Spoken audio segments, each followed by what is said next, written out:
Bonjour les amis, bienvenue dans 10 mois, le podcast dédié à la santé mentale en Afrique. Dans ce podcast, nous partageons des témoignages anonymes de personnes ayant déjà vécu des troubles dépressifs et nous discutons avec des professionnels de la santé mentale afin d'avoir leurs conseils. Aujourd'hui, nous accueillons le docteur Josaphat Setemede. Nous avons parlé de dépression, évidemment, mais nous avons surtout parlé des particularités de la dépression en Afrique noire, au Bénin plus exactement. Je vous laisse écouter cette brève interview.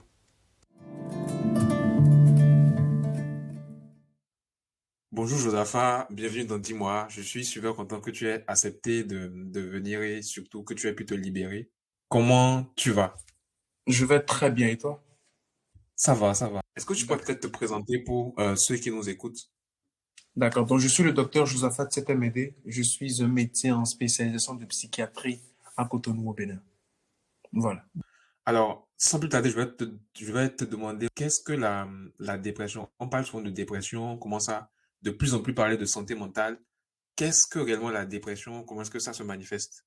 D'accord. Alors, la dépression est un trouble de la santé mentale qui se Ok, traduit principalement par une très forte tristesse, ok, une baisse d'énergie, euh, comme on le dit, et puis une perte d'intérêt pour des choses que nous apprécions habituellement. Donc, tristesse pathologique, baisse d'énergie et perte d'intérêt pour des choses que nous apprécions habituellement.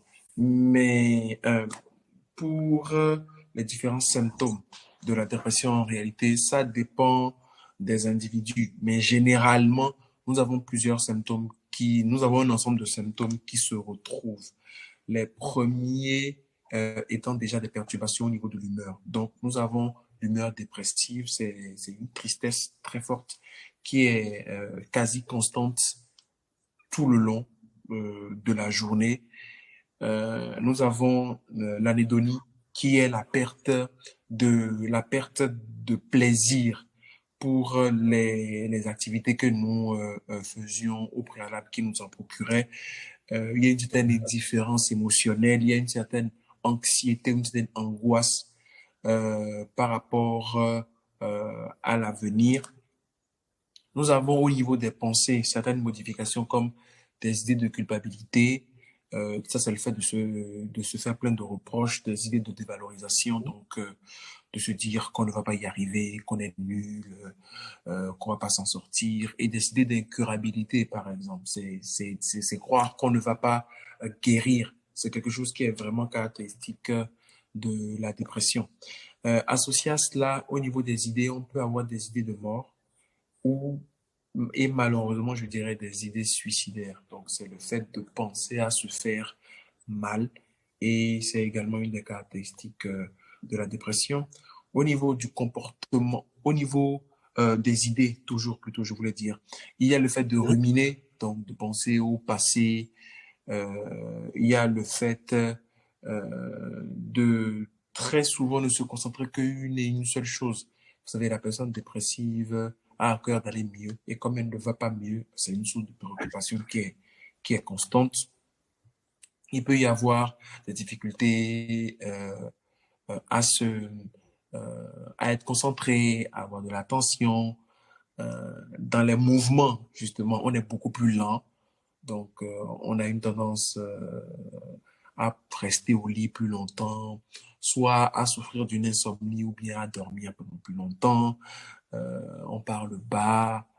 Il y a cette impression de paresse qu'on donne, mais qui n'en est pas une en fait, et qui est due euh, à la, à la dépression. Vous avez des personnes qui ont du mal à programmer les activités ou même à les démarrer, voyez-vous. Donc, cette impression de paresse qui n'en est pas une, je précise. Ajoutez à cela maintenant, en dernier point, il y a ce qu'on appelle les symptômes d'ordre général, ce qui sont généralement de l'insomnie, de la fatigue, de l'amaigrissement, euh, une perte de poids, beaucoup de symptômes en réalité qui entrent dans le cadre du syndrome dépressif. Ils peuvent être différents selon les individus, mais nous retrouverons un certain nombre des éléments que j'ai cités au préalable.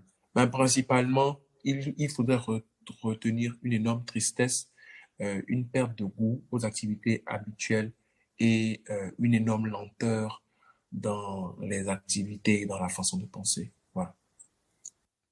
Ok. Merci, merci. Franchement, il y a tellement de symptômes. En tout cas, à vous entendre, je me demande comment est-ce que vous arrivez de ce fait-là, euh, arriver à faire la différence entre dépression, comment on connaît, et simple coup de blues, coup de mou, comme on dit. Enfin, finalement, c'est quoi la différence entre vraiment être dépressif et avoir juste, vous savez, ces moments où on ne se sent pas bien. Alors, la différence est à plusieurs niveaux.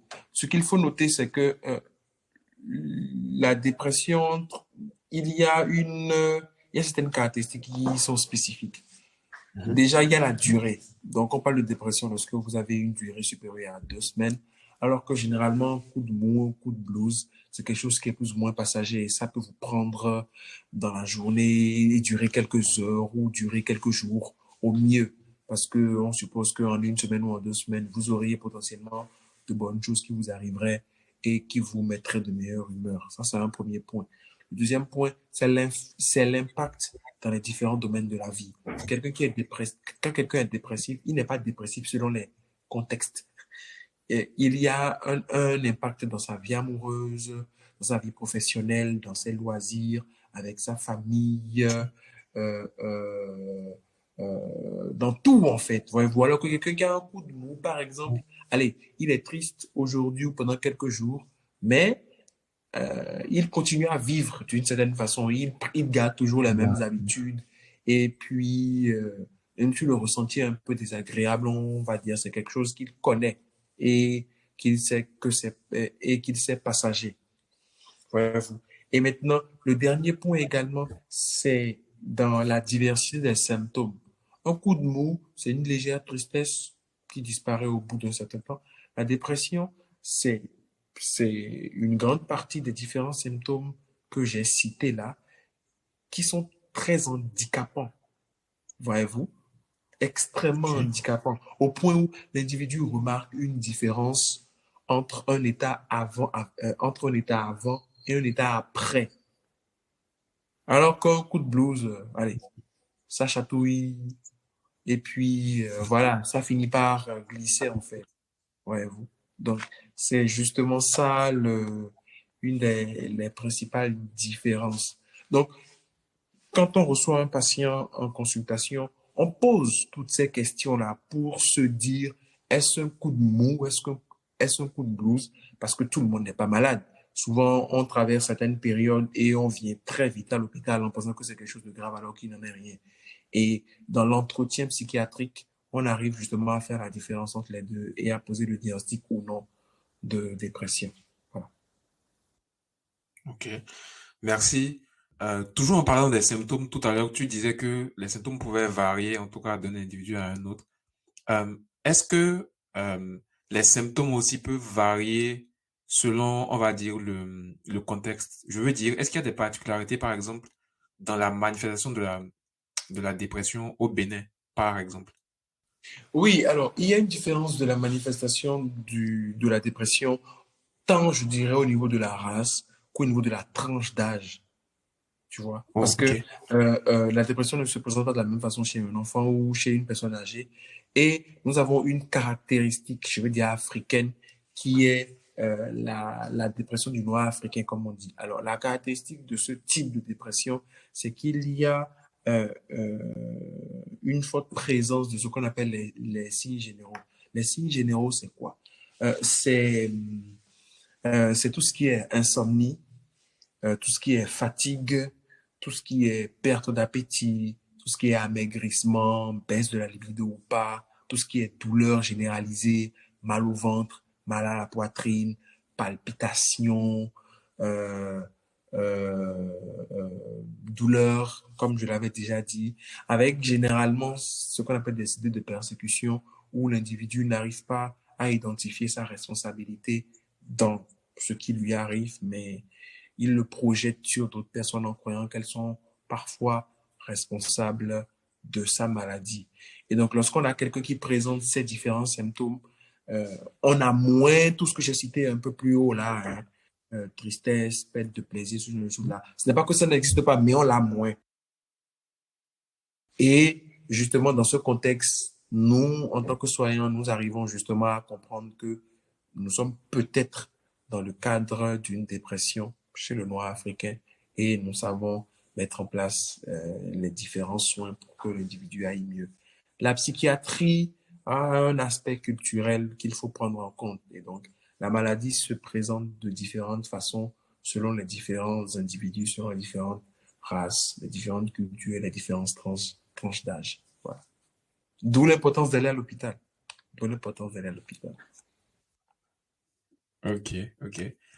Euh, Si, par exemple, aujourd'hui, je ressens, en tout cas, ces symptômes que tu viens de citer là, qu'est-ce que je dois faire? Alors, je dirais le premier réflexe est d'aller voir un professionnel de la santé en général. Ok, Donc, c'est soit un ok, psychologue, soit un médecin généraliste. Parce que nous avons malheureusement un très faible nombre de médecins psychiatres. Et donc, ces premières personnes peuvent déjà être une aide au diagnostic et une aide au traitement. Cela ne veut pas dire qu'elles ne pourront pas référer au médecin psychiatre, mais nous avons des cas de dépression légère, des cas de dépression moyenne et des cas de dépression sévère. Donc, selon la gravité, euh, aller vers un médecin ou un psychologue, ces personnes peuvent déjà d'emblée apporter un certain, certains soins à l'individu pour qu'il aille mieux. Ou simplement venir en service de psychiatrie dans son lieu d'habitation, donc trouver un médecin psychiatre qui, au cours d'un examen physique, d'un entretien psychiatrique et potentiellement des examens, d'un bilan sanguin et potentiellement d'un examen radiologique, pourra faire le diagnostic exact de la dépression et ensuite mettre en place un traitement. Ce traitement peut être médicamenteux ou non et il peut s'associer à ce traitement de la psychothérapie, comme on dit, pour accompagner l'individu dans un processus de guérison et de prévention d'une potentielle rechute dans la maladie. Donc, ça peut sembler être beaucoup, mais c'est de simplement déjà venir à l'hôpital et puis les personnes adaptées sauront apporter l'aide qu'il faut. merci docteur. Comment est-ce qu'on peut te contacter? Où est-ce qu'on peut te retrouver? Ça peut peut-être servir ceux qui nous écoutent. D'accord. Alors, bien avant de donner les contacts, je vais me permettre de donner quelques conseils par rapport à la Ok, dépression. Il faut ok, savoir que la santé mentale se retrouve dans les petites choses de tous les jours. Et donc, il faut faire attention à soi. Donc, c'est se réveiller très tôt le matin, à heure fixe, avoir sa routine du matin, manger le matin, travailler simplement, travailler en journée, prendre la peine de se reposer, avoir sa routine du soir, interagir avec la famille, les amis, profiter des loisirs, dormir à une certaine heure, aller faire du sport, ne pas boire, fumer, et entretenir de bonnes relations avec son entourage. Toutes ces petites choses-là nous permettent de garder un certain équilibre émotionnel et psychologique qui permet d'éviter l'apparition de symptômes dépressifs. Et même si ces derniers apparaissaient, si on a l'habitude de prendre soin de soi, on saura vite identifier les différents symptômes ou la différence de ressenti de notre état pour vite se rapprocher d'un professionnel de la santé mentale et chercher à guérir. Donc, la santé mentale se trouve dans les petites choses et donc il faut faire attention à soi tous les jours. Maintenant, me retrouver, c'est très simple. Il suffit de m'envoyer déjà un mail à 7mede.josaphat@gmail.com. Donc, c'est SETEMEDEJOSAPHAT@gmail.com ou simplement taper mon nom sur Facebook, Twitter ou Instagram. Je suis facilement retrouvable. Et puis, vous m'envoyez un message. Et si des personnes ont différentes questions, à me poser, j'y répondrai avec plaisir, tout simplement. Merci beaucoup pour cette interview, Josaphat. C'était super instructif. Les amis, dites-nous dans les commentaires si vous aimeriez explorer d'autres sujets avec le docteur. Et je laisserai son contact en dessous des notes du podcast. À bientôt. Les amis, merci d'avoir écouté ce podcast. Et si vous voulez nous aider à le faire connaître à plus de monde, partagez votre écoute sur les médias sociaux en nous taguant. Cela pourrait aider quelqu'un. Enfin, si vous avez envie de témoigner en tout anonymat, n'hésitez pas à nous contacter. Et je vous dis à très bientôt pour un nouvel épisode de 10 mois